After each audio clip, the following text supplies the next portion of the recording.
All right, let's talk about something that, let's be honest, a lot of us think about, especially as we get older. And that's belly fat. We're going to break down why it happens, what the risks are, and most importantly, what you can actually do about it, all based on some fantastic info from the Mayo Clinic.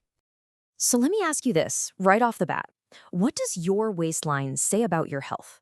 Just think about that for a second. It's a question that goes way deeper than you might realize. I mean, we've all been there, right?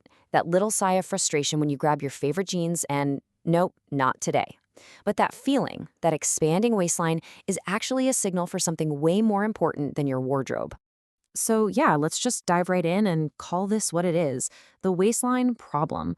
It's something so many of us go through, but just because it's common doesn't mean it isn't a real concern.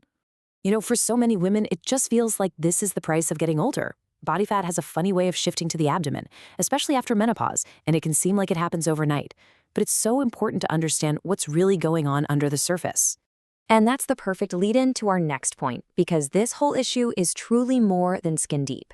The real problem isn't the fat you can see, it's the fat you can't. Okay, so check this out. We've got two different kinds of fat here. On one side, you've got subcutaneous fat. That's the stuff right under your skin, the stuff you can pinch. But on the other side, we have visceral fat. And this is the one we really need to talk about. It's the sneaky kind, hidden deep inside, wrapping itself around your vital organs like your liver and intestines. And this is exactly why that hidden fat is such a big deal. I mean, look at this list. Having a lot of this deep visceral fat, no matter what your overall weight is, seriously increases your risk for major health problems. We're talking high blood pressure, heart disease, type 2 diabetes, even stroke and certain cancers.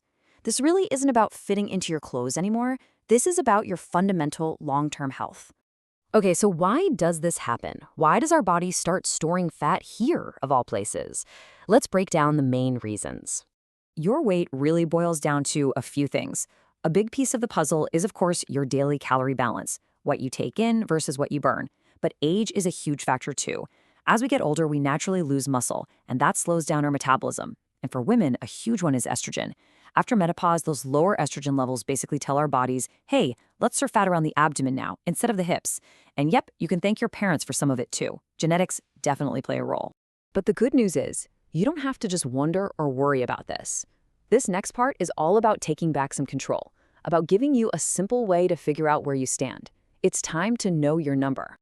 So, the big question is, right? How do you actually know if your belly fat is just a little extra padding or if it's become a real health concern? Well, guess what? There's a super easy way to find out.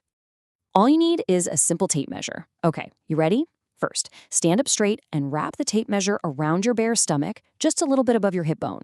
Then you want to pull it so it's snug, but don't squish yourself, and make sure it's nice and level all the way around. And the last step, just relax, breathe out, and take the measurement. And hey, no sucking it in, we need an honest number here. All right, so here's the magic number you're looking for. For women, if that measurement is more than 35 inches, that's about 89 centimeters, that's the signal. It means there's an unhealthy amount of belly fat, and your risk for all those health issues we just talked about is higher. Okay, so we've talked about the problem, we know why it happens, and we know how to measure it. Now for the part you've been waiting for. What do we do about it? Let's get into your action plan. And let's get one thing straight right out of the gate. You can't just do a million crunches and expect the belly fat to disappear. It just doesn't work that way. Spot reduction is a total myth. This has to be a whole body approach. So strategy number one is all about what you're eating. The idea is to focus on real whole foods. We're talking lots of plant-based stuff, fruits, veggies, whole grains. Go for lean proteins like fish or chicken, and healthy fats you find in things like nuts and olive oil. And honestly, two of the biggest game changers, just keeping an eye on your portions and swapping out those sugary drinks for water. It makes a huge, huge difference. And then there's strategy number two, getting active. The goal is about 150 minutes a week of something moderate, like a good brisk walk. Or if you're into something more intense, like jogging, 75 minutes will do it. And definitely try to get in some strength training a couple of times a week. Building muscle is awesome for your metabolism. But you know what? The absolute best exercise is the one you'll actually do. Find something you love and just be consistent with it. And please, I want you to really take this to heart. This isn't about some crazy fad diet or a quick fix. It's about slow, steady, sustainable changes. It takes work, and it definitely takes patience, but I promise you, it is so, so achievable. So let's bring this all home. I want to leave you with one question. Don't think about some massive lifestyle overhaul starting tomorrow. Just think about today. What is one single, small step you can take today? Maybe it's just swapping one soda for water. Maybe it's a 10-minute walk after dinner. Whatever it is, that one small step is where it all begins.